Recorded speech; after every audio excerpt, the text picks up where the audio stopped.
Hi there. Welcome back to another amazing freaking episode of FARANK Adventures. Before we begin, and to save some confusion, I would like to explain the backstory to the name of this series. Can we rewind this back a little bit? Stop! There we go. So people have been wondering, why do you put an A in your name? Shouldn't it just be called Frank Adventures? Well, yeah, it probably should, but here's a quick history lesson for you. Back in high school, I had a friend named Tony, and one day he saw me and said, "Oh look, it's FARANK." And I was like, "What you say, fool?" And he was like, "That's how I'm gonna say your name from now on. FARANK." I know, it doesn't really make much sense, but for some reason it caught on with the rest of my friends. So the next day I would see Tony and he would say, "Yo, it's FARANK." And I'd say, "That's me." And he'd say, "You the man." And I'd say, "I know." And once I started making weird New Jersey videos, I called it as such. FARANK Adventures. Okay, with the pointless history lesson out of the way, let's eat. Now, I should have probably warned the weak stomach viewers that this episode was going to get gruesome at some parts. But then I thought, screw it, they can learn the hard way. Since the first episode handled all the ground rules and precautions for the trip, we can get right into the action. But even now, as we focus on big cats tearing through flesh, it still takes huge amounts of patience before witnessing a kill. Or should I say, if they get the kill. According to my good friend and safari guide Salash, it's only a 20% success rate that a cat will catch food for the family.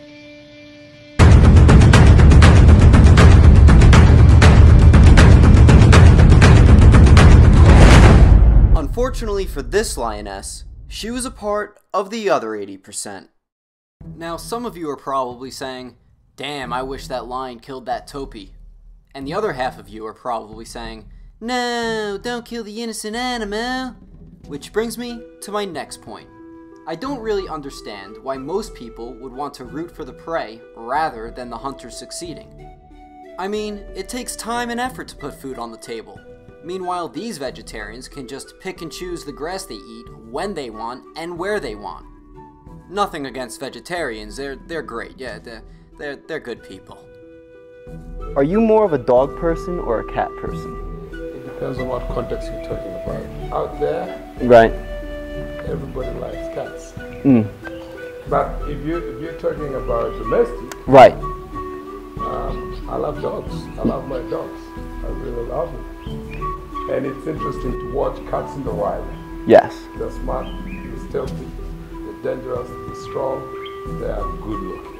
Mm-hmm. I'm definitely more of a dog person, but since my trip down here, I've definitely gained more respect for cats just in general, domestic and whatnot, because they are the hunters. They're the ones that are going out there, earning their food and everything like that. So I have gained more respect for them, even though I am still a dog person. It's true. Dogs will always have a big spot in my heart. But there is nothing more savage than the kings and queens of the jungle. And most people would even debate that the lady lions are more badass than the males. They are the ones bringing back the food for the pride, while the boys just lay on their lazy butts all day long. Check out these cool cats, for example. As we were preparing for our regularly scheduled picnic breakfast, we realized that we weren't the only ones about to feast. On the other side of the river, 2 lionesses have killed a zebra. Even though I was shooting this from the other side of the river, you can still make out the bloodstains covering their faces. Man, they are really chowing down on this guy. Here's a little fun fact. Lions will typically take down prey that range from 420 to 1,200 pounds. And after a big meal like this, they will be satisfied for a good 2 to 3 days before going after their next meal. Now usually, the common plain zebra would weigh around 1,000 pounds. And with their stomachs full and satisfied, it's time to hide this snack for later. The main goal for them here is to hide the zebra somewhere under that big tree, so no other predators can find it. And with their pure strength, along with a little bit of teamwork, they had no problem dragging this striped horse into hiding. Enough about the lions, let's check out some other animals eating their well-earned meal. Here we have the auger buzzard eagle. As our Jeep was pulling up by the bird, it got into a sort of defense mode, trying to cover the small animal it killed. But as it started to become more comfortable again, it started plucking away at whatever the hell it caught. This guy can soar to heights of 17,000 feet and can hang motionless in the air by gliding on strong winds. Its white underbelly makes it blend in with the sky and clouds, making it almost invisible for its prey. And with a 10 times greater eyesight than a human, it can spot something as small as a mongoose from high above.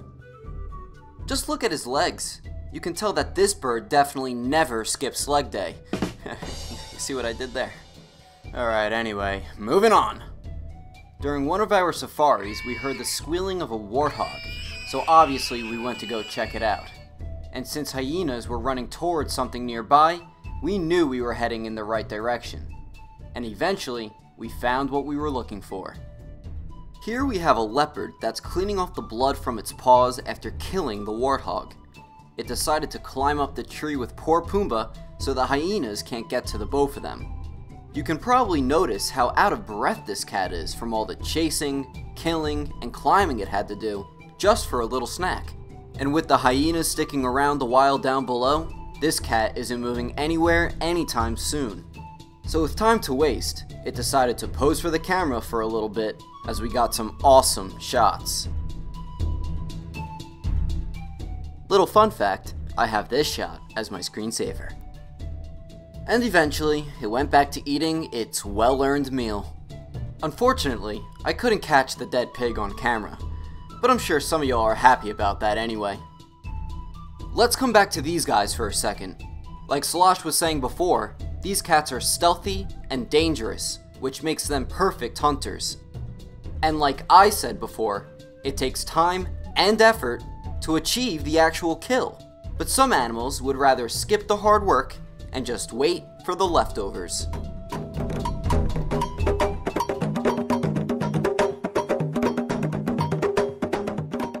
This little guy is called a jackal. Even though it will hunt its own food from time to time, like small birds and mammals, it's also known for picking on others' meals as well. With its long legs and curved canine teeth, it's easy for him to rip through flesh. And after he was done with his portion, a hyena came into play. These ugly looking creatures are infamously known for taking others' food, and they will eat anything. From the meat all the way to the bone, this mammal consumes it all. And because they eat bones, all the calcium they consume makes their cubs and themselves very strong creatures. Oh look, it's a vulture. And now there's a lot of vultures. Ugh, these birds are even uglier than the hyena. These flying bastards don't hunt at all, unless they find a wounded or sick animal, that is. Otherwise, they strictly live off eating dead carcasses. And as more and more of them come, the hyena is starting to get a little angry. But he's not the only one who's pissed. Here comes Daddy.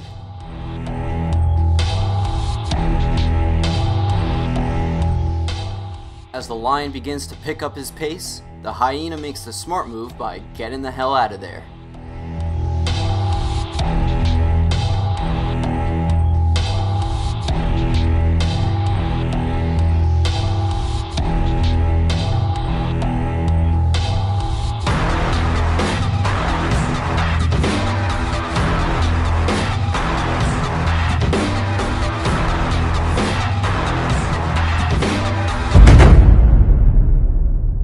My food. Throughout my trip, I've seen plenty of meals being eaten and plenty of full stomachs. But some cats are just not as lucky. Take this Momma cheetah for example. The first 4 days when we were in the encounter camp, we were following around a female cheetah and her 4 cubs. In those 4 days, she was struggling tremendously in hunting for food, especially because the cubs were playing around, around her, blowing up her spot. So my question is, how many days can a cheetah really go without food? Between 3 and 5. Between 3 and 5. Why wouldn't the mama cheetah leave her cubs with another cheetah, or for instance say the father of those cubs, just so it was easier for the mama to hunt bigger animals? A, because female cheetahs are solitary. And the reason that is that they only gang up and they only meet when they're mating. After the mating, daddy leaves and goes his own way. And only male cheetahs are social. So it's kind of like a one-night stand kind of deal when it comes to them, mating, right? Absolutely. just take care of the biological need, right, and process, and bye-bye. Bye-bye, yeah. And as I say, if you have more than one male calf in the litter, they will always hang on together and make a coalition. So that leads me to just have much more respect for the female cheetah on being on its own. It seems like it's doing a lot more work than it needs to, but if that's just how they've always lived, then unbelievable respect. It's hard life when you have babies. 4 of them. Because it's just terribly competitive and very hard. Once the mama gets a kill or a snack, will the cubs eat the meat that she got, or will they still feed off the mother's milk? Depends on what time on stage they are in. If they are about a month and above, they will feed on meat as well as milk. But if they are less than that, they will only be milk. You can easily tell that this mama hasn't had any food because of how skinny she is. And with the cubs sucking away all the energy she has left, it will make it even harder for her to make a kill. But there is no need to worry, as Salash brings some light to the situation.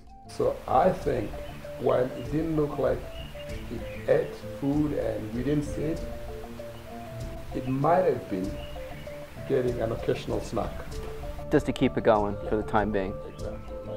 A little hair, if they do, or a Thompson gazelle fawn, stuck in a little shrubbery.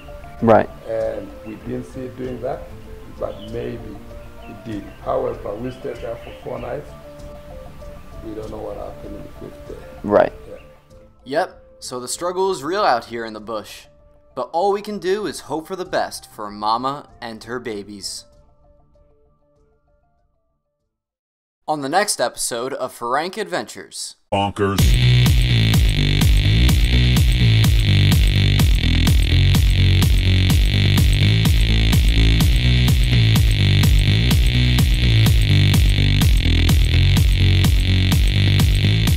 I wake up every day is a daydream. Everything in my life ain't what it seems. I wake up to